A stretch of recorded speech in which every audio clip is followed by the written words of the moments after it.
Hi friends, welcome to our channel.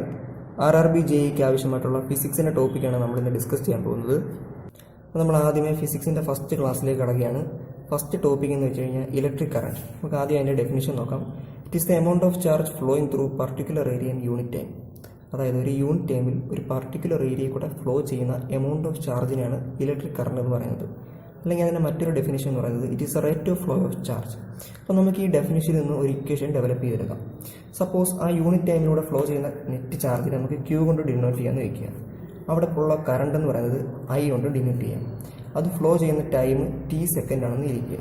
അപ്പം ഈ ഡെഫിനിഷനിൽ നമുക്കറിയാം I is equal to charge by time is equal to Q by T. ഇതിൻ്റെ SI unit of current എന്ന് പറയുന്നത് നമുക്ക് ആംബിയർ എന്നറിയപ്പെടും.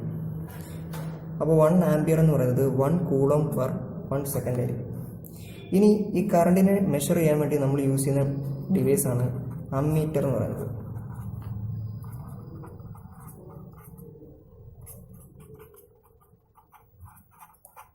ഈ അമ്മീറ്റർ എപ്പോഴും സർക്യൂട്ടിൽ സീരീസ് ആയിട്ടായിരിക്കും കണക്ട് ചെയ്യുന്നത്.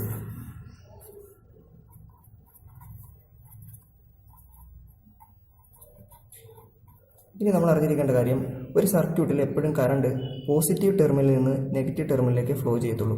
അപ്പോൾ ഇവിടെ ഇതാണ് ഇതിൻ്റെ പോസിറ്റീവ് ടെർമിനലിൽ കൂടെ പോയി നെഗറ്റീവ് ടെർമിനലിലേക്ക് ട്രാവൽ ചെയ്യത്തുള്ളൂ. പിന്നെ ഒരു കാര്യം, സർക്യൂട്ട് ക്ലോസ് ആയിരുന്നാൽ മാത്രമേ കറണ്ട് ഫ്ലോ ചെയ്തതുള്ളൂ. സർക്യൂട്ട് സപ്പോസ് ഓപ്പൺ എന്ന് വിചാരിക്കുക.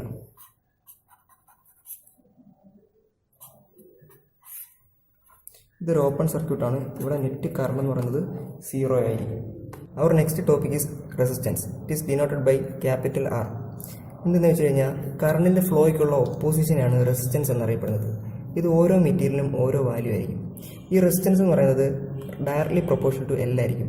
L എന്ന് പറയുന്നത് ലെങ്ത് ഓഫ് കണ്ടക്ടർ അല്ലെങ്കിൽ ലെങ്ത് ഓഫ് മെറ്റീരിയൽ. ഇനി it is inversely proportional to area of cross section.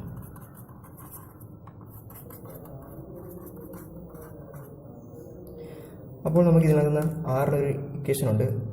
R is equal to rho L by A. ഈ റോ ഈസ് അറിയപ്പെടുന്നതാണ് resistivity. ഇതും ഓരോ മെറ്റീരിയൽ പ്രോപ്പർട്ടിയാണ്. ഓരോ മെറ്റീരിയലിനനുസരിച്ച് ഇതിൻ്റെ വാല്യൂ ചേഞ്ച് ആവുന്നതായിരിക്കും. ഈ റെസിസ്റ്റൻസ് എന്ന് പറയുന്നത് ടെമ്പറേച്ചറോട്ട് ഡിപ്പെൻഡ് ചെയ്തിരിക്കുന്ന ഒരു കാര്യമാണ്. അപ്പോൾ ഇതിനെ ടെമ്പറേച്ചറോട്ട് ഡിപ്പെൻഡ് ചെയ്യാൻ വേണ്ടി നമ്മൾ യൂസ് ചെയ്യുന്നൊരു ടേമാണ് ആൽഫ എന്ന് പറയുന്നത്. അതിനെ ടെമ്പറേച്ചർ കോവിഷ്യൻ്റ് എന്ന് വിളിക്കാം.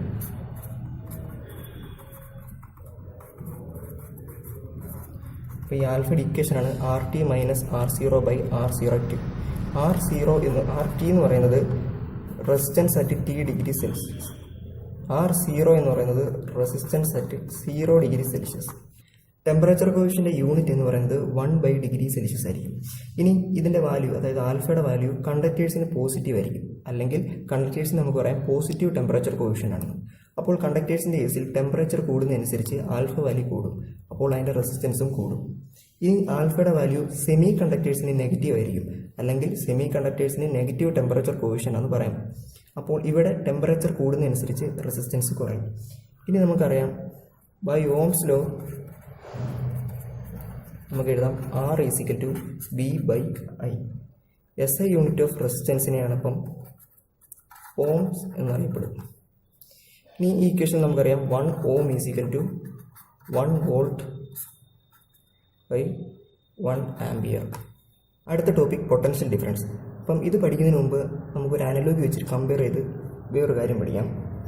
സപ്പോസ് നമുക്ക് വാട്ടർ ഫ്ലോ ചെയ്യുന്ന ഒരു കണ്ടീഷൻ എടുക്കുക. അപ്പോൾ വാട്ടർ ഫ്ലോ ചെയ്യാമെന്ന് വിചാരിച്ചു. വാട്ടർ എപ്പോഴും ഹൈ പ്രഷർ ഏരിയയിൽ നിന്ന് ലോ പ്രഷർ ഏരിയയിലേക്ക് ഫ്ലോ ചെയ്യുള്ളൂ. അവിടെ ഒരു പ്രഷർ ഡിഫറൻസ് മൂലമാണ് അപ്പോൾ അവിടെ വാട്ടർ ഫ്ലോ ചെയ്യുന്നത്. സെയിം കണ്ടീഷൻ തന്നെ നമ്മൾ ഇലക്ട്രിക്കുമായിട്ട് കമ്പയർ ചെയ്യുക. ഒരു കണ്ടക്ടർ എടുക്കുക, അവിടെ ചാർജ് ഫ്ലോ ചെയ്യാമെന്ന് കൺസിഡർ ചെയ്യുക. ഇവിടെയും ചാർജ് ഹയർ പൊട്ടൻഷ്യലിൽ നിന്ന് ലോവർ പൊട്ടൻഷ്യലിലേക്കായിരിക്കും ഫ്ലോ ചെയ്യുന്നത്. അപ്പോൾ ഇലക്ട്രിസിറ്റിയുടെ കേസിൽ ഇവിടെ ഒരു ഇലക്ട്രിക്കൽ പ്രഷർ ഡിഫറൻസ് ആയിരിക്കും ഉള്ളത്. വാട്ടറിൻ്റെ കേസിൽ വാട്ടർ പ്രഷർ ഡിഫറൻസ് ആയിരുന്നെങ്കിൽ ഇവിടെ നമ്മളൊരു ഇലക്ട്രിക് പ്രഷർ ആയിരിക്കും ഉള്ളത്. ഈ ഇലക്ട്രിക് പ്രഷറിനെ വിളിക്കുന്ന പേരാണ് പൊട്ടൻഷ്യൽ ഡിഫറൻസ് എന്ന് പറയുന്നത്. ഈ പൊട്ടൻഷ്യൽ ഡിഫറൻസ് നമുക്ക് സർക്യൂട്ടിൽ ലഭിക്കുന്നത് ബാറ്ററി കണക്ട് ചെയ്യുമ്പോഴാണ്. ഇതാണ് ബാറ്ററി. ഇവിടുത്തെ പൊട്ടൻഷ്യൽ ഡിഫറൻസ് കിട്ടുന്നത് വോൾട്ടേജിൻ്റെ ഡിഫറൻസ് മൂലമാണ്. അപ്പോൾ നമുക്കറിയാം വോൾട്ടേജ് ഈസ് ഈക്വൽ ടു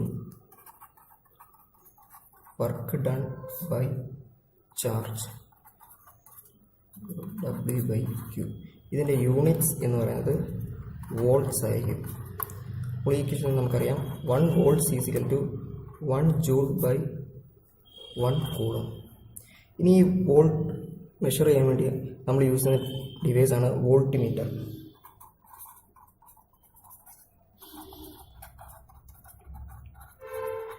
ഇതെപ്പോഴും പാരലായിട്ടായിരിക്കും സർക്യൂട്ടിൽ കണക്ട് ചെയ്യുന്നത്. നമ്മൾ നേരത്തെ അമ്മീറ്ററിനെ കുറിച്ച് പഠിച്ചിരുന്നു. അമ്മീറ്റർ എപ്പോഴും സീരീസ് ആയിട്ടായിരിക്കും കണക്ട് ചെയ്യുന്നത്, പക്ഷേ വോൾട്ടിമീറ്റർ എപ്പോഴും പാരലായിട്ടായിരിക്കും കണക്ട് ചെയ്യുന്നത്. അപ്പോൾ ഈ സർക്യൂട്ട് കൺസിഡർ ചെയ്യുക. അപ്പം ഈ റെസിസ്റ്ററിന് അക്രോസ് ആയിട്ടുള്ള വോൾട്ടേജ് ഡ്രോപ്പ് മെഷർ ചെയ്യാൻ വേണ്ടി ഈ വോൾട്ടിമീറ്റർ ഇവിടെ പാരലായിട്ട് കണക്ട് ചെയ്യുക. ഇനി നമുക്ക് relationship between voltage and current എന്താണെന്ന് പഠിക്കാം. അപ്പം വോൾട്ടേജും കറണ്ടും തമ്മിലുള്ള റിലേഷൻഷിപ്പ് മനസ്സിലാക്കാൻ വേണ്ടിയുള്ള ലോസിനെ വിളിക്കുന്നവരാണ് ഓംസ് ലോ. ഓംസ് ലോ എന്താണെന്ന് പറയുന്നത് വെച്ച് കഴിഞ്ഞാൽ at constant temperature applied voltage is directly proportional to current ആയിരിക്കും. ഇവിടെ വോൾട്ടേജ് കറണ്ട് ആണെങ്കിൽ ഇത് ഡയറക്ട്ലി പ്രൊപ്പോർഷണൽ ആയിരിക്കും. അല്ലെങ്കിൽ അതായത് ഇവിടെ വോൾട്ടേജ് ഇൻക്രീസ് ചെയ്യുമ്പോൾ കറണ്ടും ഇൻക്രീസ് ചെയ്യും. അപ്പം V/I is equal to constant എന്ന് നമുക്ക് എഴുതാം. ഈ കോൺസ്റ്റന്റ് ആണ് നമ്മൾ റെസിസ്റ്റൻസ് എന്ന് പറയുന്നത്.